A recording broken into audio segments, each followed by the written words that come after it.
So, another video, another lesson planning ituturo ko sa inyo. Meron naman ako nalaman na bago kasi dami kong alam ng mga lesson plan generator. So, unti-unti ko siyang ipapakita sa inyo para hindi kayo mahirapan. Ito naman yung Magic School AI. Magic School AI. Ayan, na-search ko na kasi siya. Gamit ko na eh.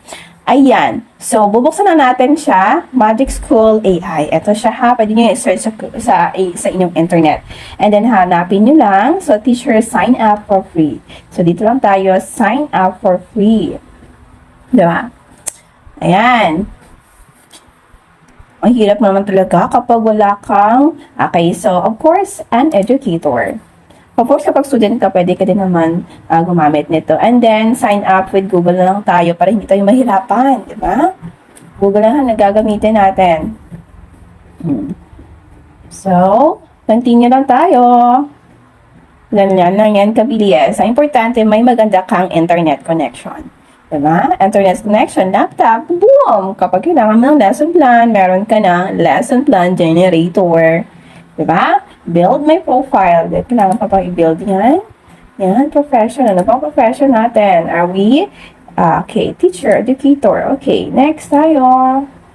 Diba? What's your role, location? Huwag mo na. I acknowledge.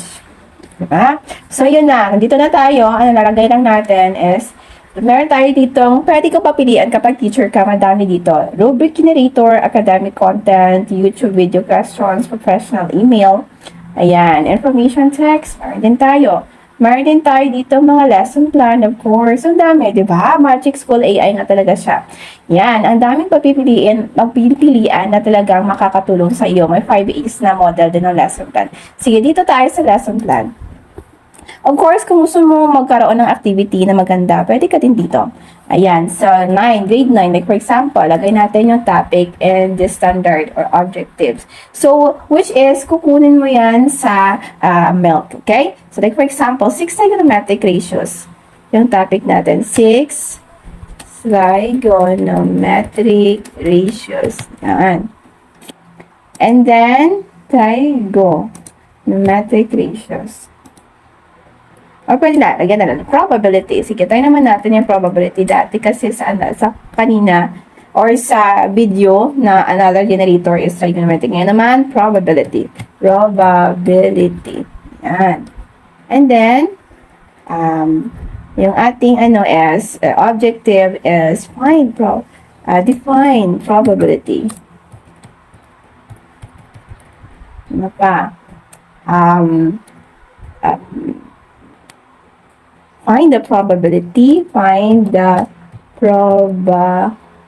Sample lang to ha. Find the probability. Ay, saan siya na? Ayan. Dapat teacher talaga. Dapat alam to ha. Probability of the following situations. Diba? Marunong ako mga objectives. Sige. So, and then, set a line to. For example, DepEd. DepEd. Alam natin DepEd, no? Okay, generate natin. Lesson plan na, boom, ba? Meron ka na, mga ka-teachers, ganyan na lang kadali. Lesson, learning objectives, so that we'll be able to define probability and find the probability of our situations. Diba? Ito na yung mga assessment niya. Kapag teacher ka talaga, dapat meron ka nito. Diba? Diba? So, sila na talaga, yung generator na talaga yung gagawa ng lesson lang. Depende naman yan sa kung paano mo iutos kung ano yung gagawin. Diba? Ayan. Diba?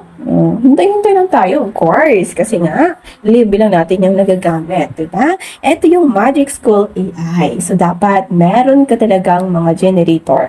Kapag, diba? Kapag, like, for example, sabi ng principal mo, dapat, next day, mag-demo ka na. Ay, of course, ma'am principal. Ready ako. Kasi nga, meron akong Magic School AI. And at the same time, kapag gagawa ka ng activity, meron din tayong pagpipilian sa Magic School AI, of course. Diba? So, So, ganyan lang yan, kasimple. Go na, go, go, go. Opening. Begin with A. Diba? Oh. Ganyan lang yan ang ganyan. Hintayin lang natin kasi nga, yung kagandahan kasi dito is ginagawan ka talaga niya or nag-iisip muna siya bago siya mag-boom talaga ng idea. Ayan yung Magic School AI. Yun, nag-iisip talaga siya kung ano ba yung mga activity na next kong ipipresent or ipapalabas dito sa aking user na to para naman maging satisfied siya. Yun, di ba? Begin with the real scenario. You have a bag with 3, oh my God, di ba? Ito talaga yung activity na masasayahan yung mga estudyante o magpa-perfect ka talaga sa demo mo. You have a bag of 3 balls and 2 balls. If you randomly pick 1 ball, what is the probability it is red? Yung kagandahan dito is meron na talaga siyang sample na true to life. Gagawan mo lang siya talaga ng student, ng teacher and student na interaction, di ba? Napaka-simple lang naman, di ba? O, di ba? For the introduction, meron na talaga siyang, yung objectives naman kasi is learning objectives, yung competencies, makuha mo naman yan sa milk, di ba?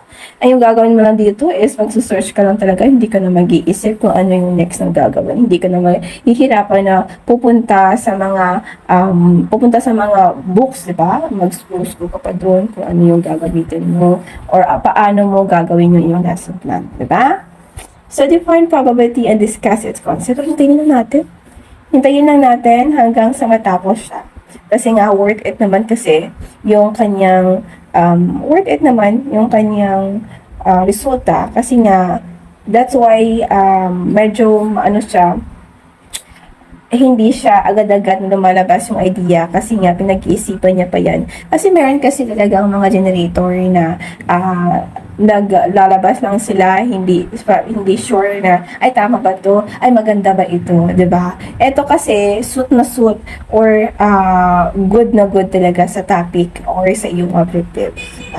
Meron pa siyang guided practice. Meron pa yung later na mga assessment. Ganyan ang kaganda. Diba?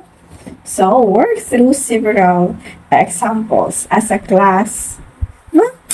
Ganyan na yan kasimple mga kabossing ko. Hindi na natin hihintayin hanggang sa mag-assessment pero ngayon alam mo na kung ano yung gagamitin mong AI, ano yung gagamitin mong generator para maka-generate ka ng lesson plan. Ito yung Magic School AI, pinag-iisipan talaga bago lumabas yung idea. At suot na suot, tama-tama talaga sa iyong lesson at sa iyong topic. So that's all for today everyone. Sana nakatulong sa iyong video na ito.